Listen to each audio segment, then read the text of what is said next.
Easy trip. In today's video, I just thought I would go over basically the lexicon reverbs, but specifically I use this RC48 one. So if you already have these and you don't really use them, I'm hoping I can give you some ideas right here that you might make use of them in your tracks. And I'll show you a little something that it's not the standard to dump it on a vocal kind of thing. I'll show you a real reason that I reach for this reverb all the time. All right, this might not be the type of tune for everybody. It's pretty heavy liquid drum and bass type thing. What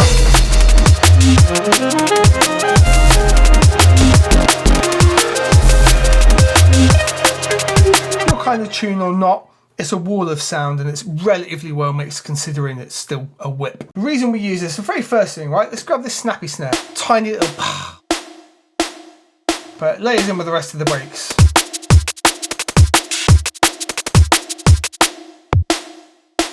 And the kick and the snare are tuned to F, 1 octave apart. So they're kind of musical in the way they work together. And then the break fills in all the space in between and everything's tuned together. But focusing on the thing we're here for. This really short sound, I've basically done like a little ramp up with the sliders, looking that funny. Let's just mute it off and put a fresh version of RC48 on here. First things first, this one is mono, so it's all dead center. We don't get loads of spread. I wanted the reverb to have its own space and basically be there without making the snare not work as it should in that part of the stereo mix. So first things first, whenever people load it up, it comes on wet. Only, really useful if it's on a bus. I put it on channels in this instance. I'm only going to put it on this snare, so I'll stick it on the channel itself. So we flip it over to mix and we've got our wet dry, so we've already got a better blend straight away.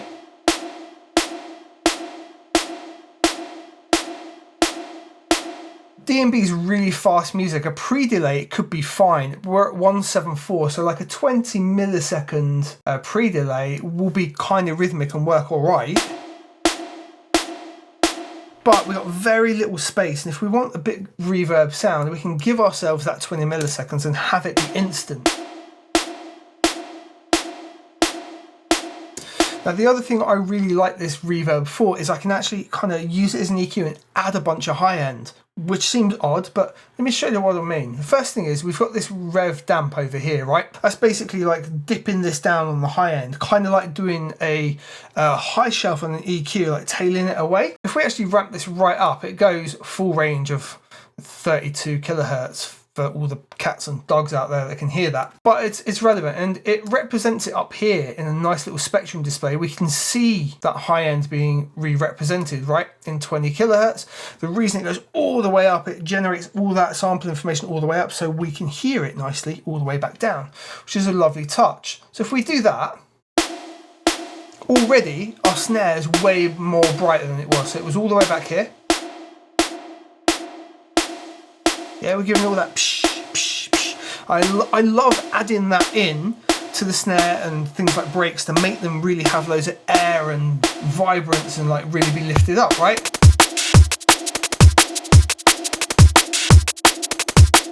Okay, now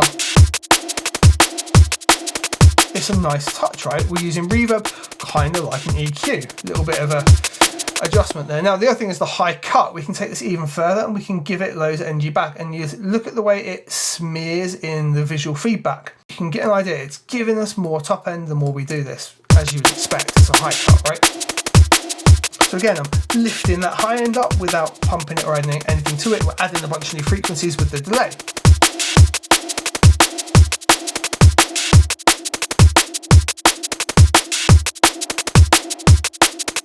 I want to show you a little technique here where you've got, say, drums at the start of a track and you may be sweeping them up with a filter. Automate this and you can get such a great feel. I'm just going to show you an example by just ramping it up. So watch this, or listen to this more like.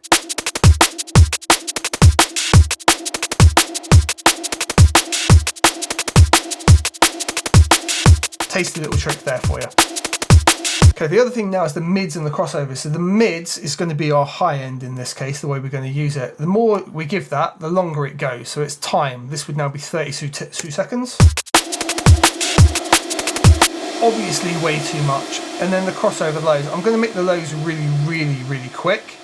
And I don't only want like a a second or two really in this, and then we can adjust the crossover for how much high end we again wanting to have. So all the way down here, basically nothing, and we find our balance with the crossover.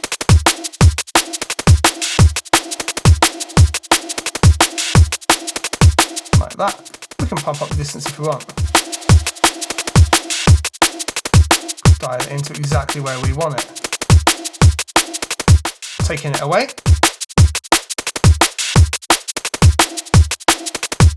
It's cool, isn't it? Now the other thing was the size and the shape. Shape, think of it like the number of walls in the room. It's not exactly what it is, but it's a nice way to think of it. You know, a square room's going to have a shape of 4 different sides, and you're going to have like very base reflections, right? Whereas we can ramp this all up to a magical room that's got 250 walls, so we get loads and loads of reflection. That's the easy way to think of it.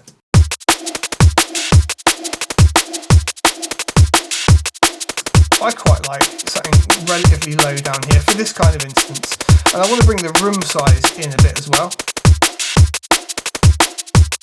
And we can give ourselves a bit of a longer tail if we want again.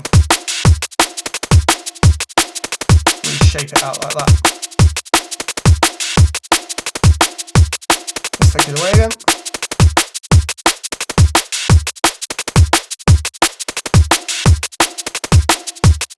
Now all in all, it probably sounds a little bit much, and partly done that because it's a video. I need you to be able to hear what's going on. So what I can do now is dial it in context with the wet dry. If we have a look at the one that I built before with my nice little ramp, that's exactly left on 30, but in this instance I think I'd bring this back to somewhere like that. What about in context of the whole track? How much difference does it really make? Well, we're focused on the snare, right? Take it away.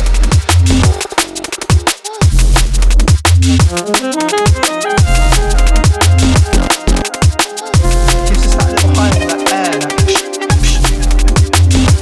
that wasn't there before. We've not done it with the EQ, we've not had saturated, we've not had layers. I've used this to bring it in.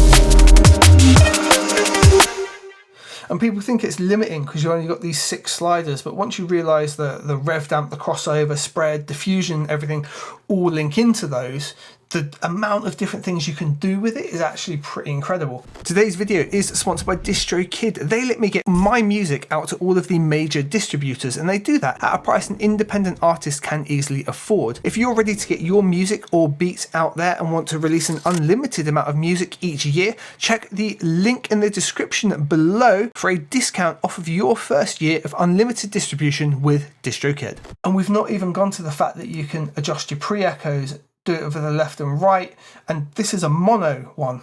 So let's have a quick look in a second. What have I got? What's this?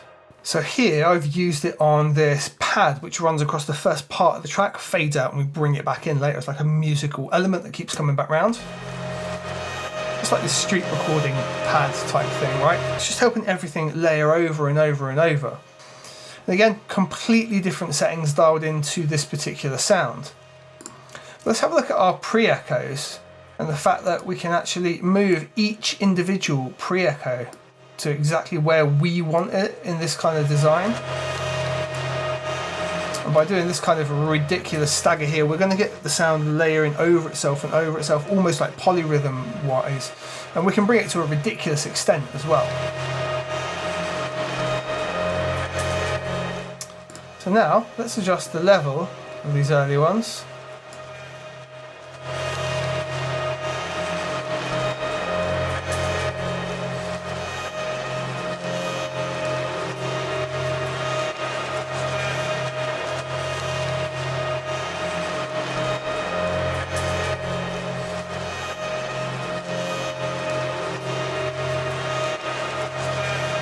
Hopefully now you can hear that layering and stuttering effect that's starting to come in.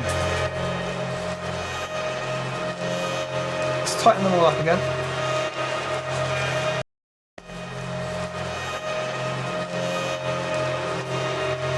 Alright, and then versus spreading them all out.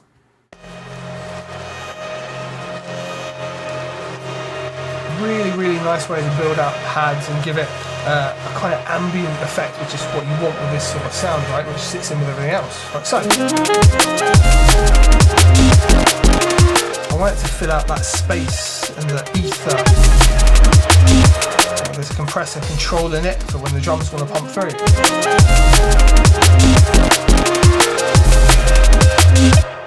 If we listen to it in wet, it's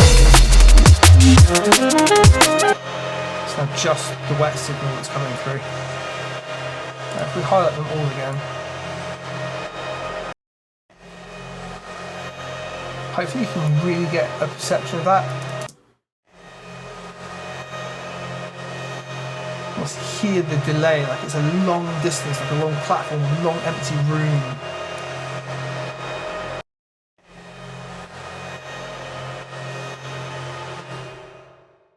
And that's still having everything on Hall. We can take it even further by putting it on Random Hall. Got a different set of things to work with now. Different algorithm, effectively. See?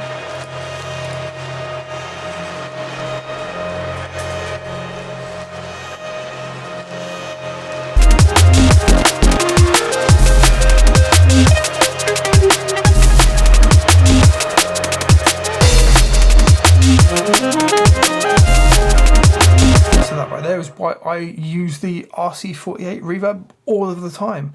If you don't have it, you haven't ever picked up Native Instruments Komplete, I would recommend at some point, if you want to get into making music more and more, it's one of the best offers you can do is picking up Komplete when it's on like the 50% sale, end of year, summer sale, something like that. The amount of stuff it comes with is phenomenal. It's got so many phenomenal sounds in it. But if you equally don't want to spend on something like that, or for whatever reason you don't want Komplete, look for any of the good lexicon options out there. There's a Relabs one. They do a limited version of it, which is a little cheaper. The full one's like more than buying Logic again, which is wild to me. UAD do a good one as well. And then, or something like Valhalla Verb as well is another really, really great option. But they work in a similar fashion, and you can do basically the same things I've shown you with here today. And I hope that's useful for you. I hope it gives you some ideas and some reasons that if you have these and haven't been using them, I'd love you to give this a go and see what you can do with it in your tracks.